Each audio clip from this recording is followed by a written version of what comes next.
بسم اللہ الرحمن الرحیم۔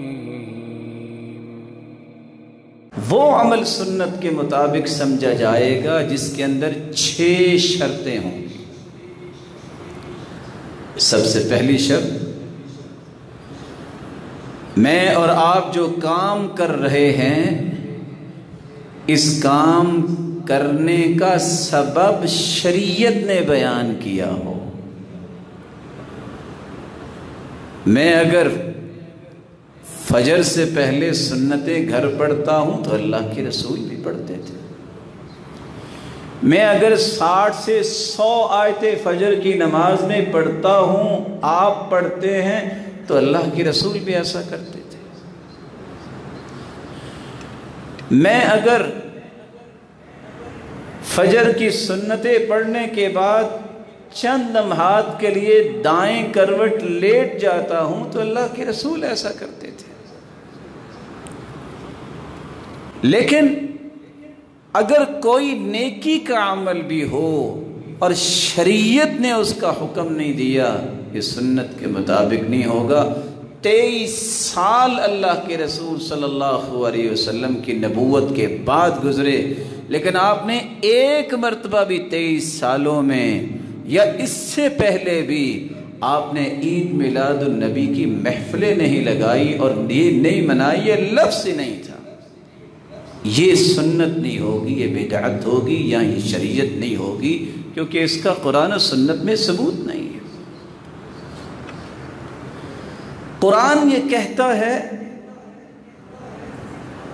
کہ رمضان المبارک میں قرآن اترا، لیلۃ القدر بھی رمضان میں ہوتی ہے، یہی برکتوں والی رات ہے۔ وہاں اگر کوئی یہ کہے کہ میں تو معراج کی رات کو منانا چاہتا ہوں، میں تو شب برات کو منانا چاہتا ہوں، اس عمل کو پہلے شریعت سے ثابت کرنا پڑے گا۔ اگر کوئی بھی روایت جو اللہ کی رسول سے صحیح سند سے ثابت ہو، یا قرآن کی کوئی آیت بھی نہیں، تو پھر یہ سنت نہیں ہوگی، یہ بدعت ہوگی۔ اور بدعت کس کو کہتے ہیں؟ الفعل المخالف لسنت رسول اللہ، ہر وہ عمل جو رسول اللہ صلی اللہ علیہ وسلم کے فعل کے مخالف ہو، سنت کے مخالف ہو، اس کو بدعت کہتے ہیں۔ دوسری شرط، جو عمل میں کرنا چاہتا ہوں اس کی جنس شریعت نے بتائی ہو۔ دور نہ جائیے، ابھی قربانی کا وقت آنے والا ہے، اللہ خوشیوں کے ساتھ یہ دن آپ سب کو دکھائے۔ صحیح بخاری کی روایت ہے، رسول اللہ صلی اللہ علیہ وآلہ وسلم کی زوجہ مطہرہ سیدہ ام سلمہ رضی اللہ تعالی عنہ، اور صحیح بخاری کی اس روایت کی راویہ ہیں اسماء رضی اللہ تعالی عنہ 5519۔ وہ فرماتی ہے نحرنا فرسا على عہد رسول اللہ صلی اللہ علیہ وسلم فاکلناہ، ہم نے گھوڑے کو نہر کیا، یعنی کھڑا کر کے، جس طرح اونٹ کو ذبح کیا جاتا ہے اسی طرح اس کو قربان کیا، اور ہم نے گھوڑا کھایا بھی، اور صحیح بخاری کی روایت۔ لیکن قربانی کے اندر گھوڑا کرنا جائز نہیں ہوگا۔ کیوں؟ سنت کیا ہے؟ بہیمت الانعام سے قربانی ہوگی۔ بہیمت الانعام کیا ہے؟ الابل، اونٹ مذکر اور مؤنث، والبقر، گائے مؤنث اور مذکر، والغنم، بھیڑ بکری مذکر اور مؤنث۔ ان 8 جوڑوں میں سے آپ کو کسی جانور کو ذبح کرنا ہوگا جو جو شرائط شریعت نے بیان کی ہیں۔ بہت مزیدار ہے نیل گائے، لیکن آپ قربانی پہ اس کو قربان نہیں کر سکتے، سنت نہیں ہے۔ سنت کے مطابق عمل وہ ہوگا جس کی جنس کا تعین اللہ کے پیغمبر نے کر دیا، اللہ کی کلام قرآن مجید نے کر دیا۔ تیسری شرط، سنت کے مطابق عمل وہ ہوتا ہے جو مقدار شریعت نے بیان کی ہے اس سے زیادہ بھی نہ ہو، اس سے تھوڑی بھی نہ ہو۔ شریعت نے یہ حکم دیا ہے کہ آپ اگر ہاتھ دھونا چاہتے ہیں تو حدیث میں آتا ہے آپ 3 مرتبہ ہاتھوں کو دھوئیں وضو کے وقت، 2 مرتبہ بھی صحیح بخاری کی روایت ہے، اور بعض ہی سے 2 مرتبہ اور بعض 1 مرتبہ بھی روایت کے الفاظ ہیں، لیکن 3 سے زیادہ مرتبہ آپ نہیں دھو سکتے۔ کیوں؟ کیونکہ حدیث میں آتا ہے رسول اللہ صلی اللہ علیہ وسلم نے فرمایا جو بندہ فمن زاد على هذا او نقص، جو زیادتی کرے گا فقد اساء، اس نے برا کام کیا، وظلم، اس نے ظلم کیا، اور دوسری روایت کے الفاظ ہیں فقد اخطا، اس نے غلطی کی، اعتدى، اس نے زیادتی کی۔ کیا تو وضو ہے نہیں، اللہ کے رسول کا طریقہ یہ ہے کہ 3 مرتبہ دھویا جائے، 3 سے زیادہ مرتبہ دھوئیں گے تو لگتا ہے آپ بیمار ہو گئے ہیں۔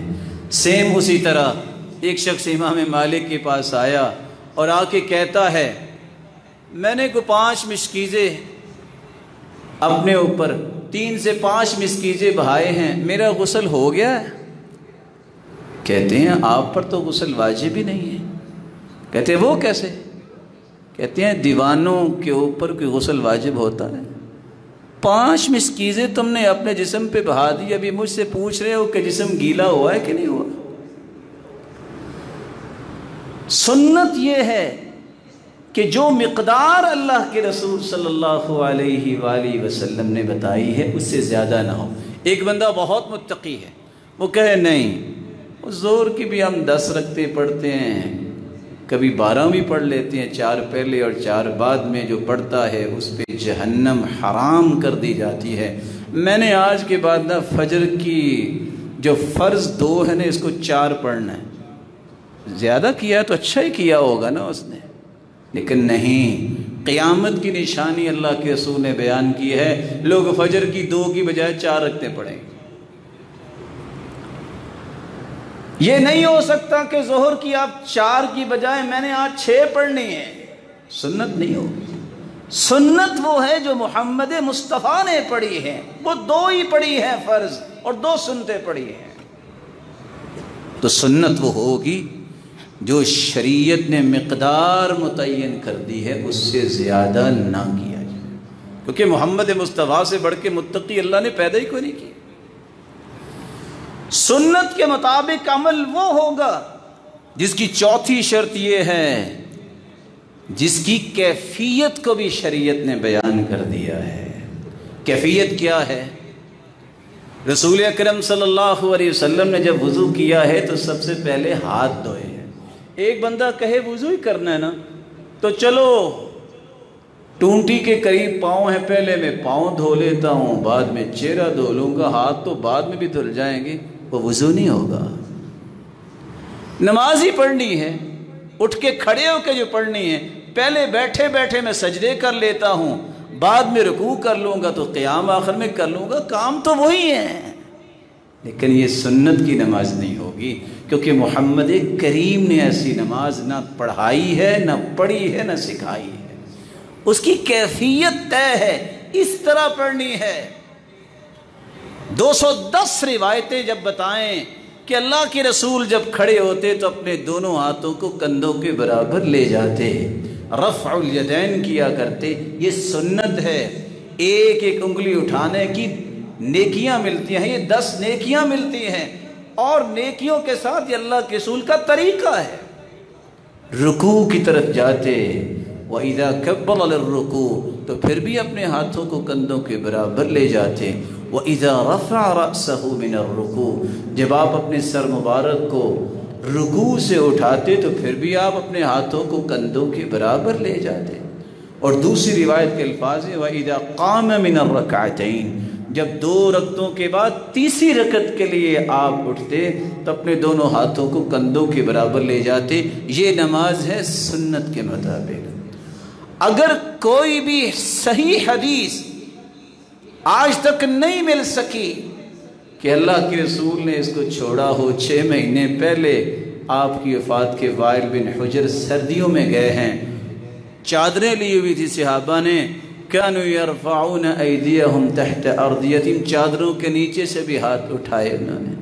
اور تلخیص الحبیر کی روایت ہے فما زالت تلک صلاة حتی لقی اللہ، زندگی کی آخری نماز تک اللہ کے رسول نے ہاتھ اٹھا کے نماز پڑھی ہے۔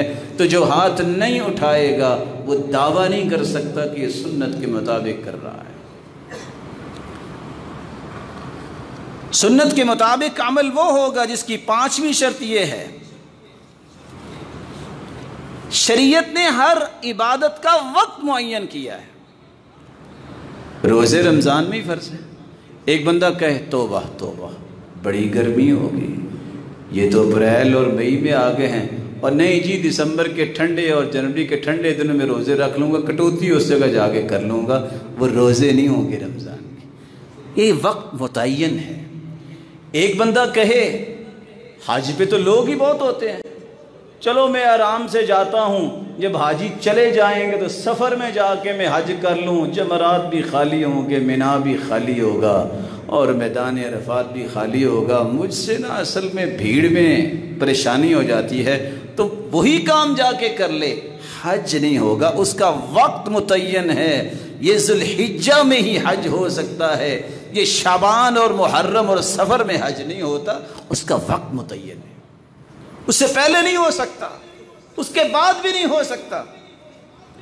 سنت کے مطابق عمل وہ ہوگا جس کی 6ٹھی شرط یہ ہے کہ جس جگہ اللہ کے رسول نے کوئی بات بیان کی ہے وہ اجر اسی جگہ کا ہوگا، وہ جگہ متعین کر دی ہے۔ حدیث میں آتا ہے جو بندہ ایک نماز بیت اللہ میں پڑھتا ہے 1,00,000 نماز سے افضل ہے۔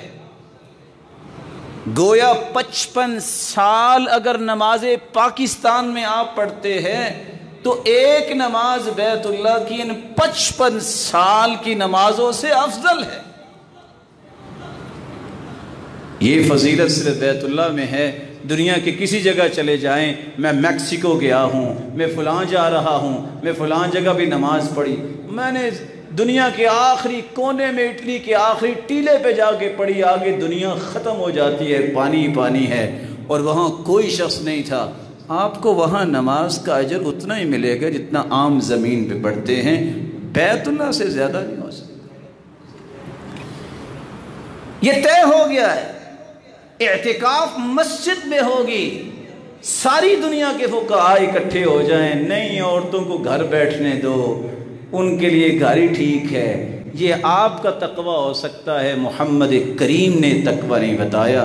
محمد کریم کی بیویوں نے خیمے مسجد میں لگائے تھے، اور مسجد میں اعتکاف ہوتی ہے، گھروں میں اعتکاف نہیں ہوتی، جگہ کا تعین کیا ہے۔ اس کے علاوہ اگر کوئی ایسا کام ہوگا وہ سنت نہیں ہوگا۔ تو ایک مرتبہ پھر سنیے، 6 شرطیں جب تک کسی کام میں نہیں ہوتی وہ سنت کے مطابق نہیں ہوتا۔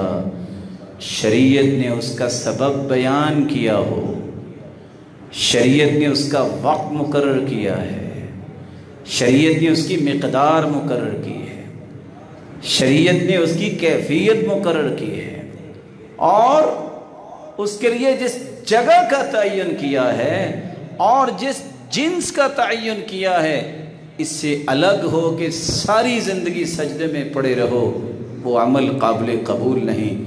صحیح بخاری صحیح مسلم کی روایت پھر سن لیجئے، من احدث فی امرنا ھذا ما لیس منہ فہو رد، جس نے کوئی نیا کام نکالا جو اللہ کے رسول صلی اللہ علیہ وسلم نے نہیں کیا وہ مردود ہے۔ اور آج عبداللہ ابن عمر رضی اللہ تعالیٰ عنہ کی بات کو بھول گئے، جو علم کی چھلانگیں لگانے والے ہیں، اور ان کی اس چھلانگ کی وجہ سے امت محروم ہو گئی۔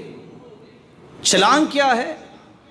عبداللہ بن عمر کہا کرتے تھے فعل رسول اللہ وفعلنا، اللہ کے رسول نے یہ کیا ہے کام، ہم کریں گے۔ آج 7.5 ارب لوگ دنیا میں بسنے والے ہیں، 1.5 ارب مسلمان ہیں، 6 ارب تو پہلے کافر۔ اس 1.5 ارب میں کتنے لوگ جو ہیں وہ نماز پڑھتے ہیں، اور جو نماز پڑھنے بھی آتے ہیں اللہ ہدایت دے ان لوگوں کو جو اس طرح کی پٹی پڑھا دیتے ہیں۔ سنتوں کی کون سی ضرورت ہے؟ یہ کوئی ضروری ہے؟ وطروں کی کون سی ضرورت ہے؟ سید المرسلین نے صبح کی سنتیں اور اسی طرح وطر کو سفر میں بھی نہیں چھوڑا۔ جرم ہے کہ کوئی شخص اتنی جرت کر لے اور لوگوں کو سنتوں سے محروم کروا دے۔ سچ کہا تھا عبداللہ ابن المبارک نے، 10 لاکھ حدیثوں کا حافظ ہے یہ انسان۔ وہ کہا کرتے تھے من تہاون بالآداب، جس کو بولنے، بیٹھنے، اٹھنے، بڑے سے بات کرنے کا ادب نہیں آتا، حرم من النوافل، اللہ اسے نوافل سے بھی محروم کر دیتے ہیں۔ یہ اس لائق ہی نہیں ہے کہ اللہ کے قریب ہو جائے، اور نوافل سے تقرب الہی ملتا ہے۔ ومن تہاون بالنوافل، جو نوافل میں سست ہو جاتا ہے، حرم من السنن، اللہ اسے سنتوں سے بھی محروم کر دیتے ہیں۔ ومن تہاون بالسنن حرم من الفرائض، جو سنتوں کا چور بنتا ہے ایک دن فرائض سے بھی محروم ہو جائے گا۔ ومن تہاون بالفرائض، جو فرائض میں سست ہوتا ہے اس کی پہلی نشانی اس کو موت یاد نہیں ہے، نہ اس کو آخرت یاد ہے، اس کو صرف دنیا یاد ہے۔ حرم من معرفت اللہ، یہ اللہ کی معرفت سے بھی محروم کر دیا جائے گا۔ ومن حرم ومن تہاون وحرم من معرفت اللہ حرم من الجنہ، اور جو اللہ کی معرفت سے محروم ہو گیا وہ جنت سے بھی محروم کر دیا گیا۔ اللہ عز و جلال ہمیں سنت کے مطابق اپنی زندگی کو ڈھالنے کی توفیق عطا فرمائے۔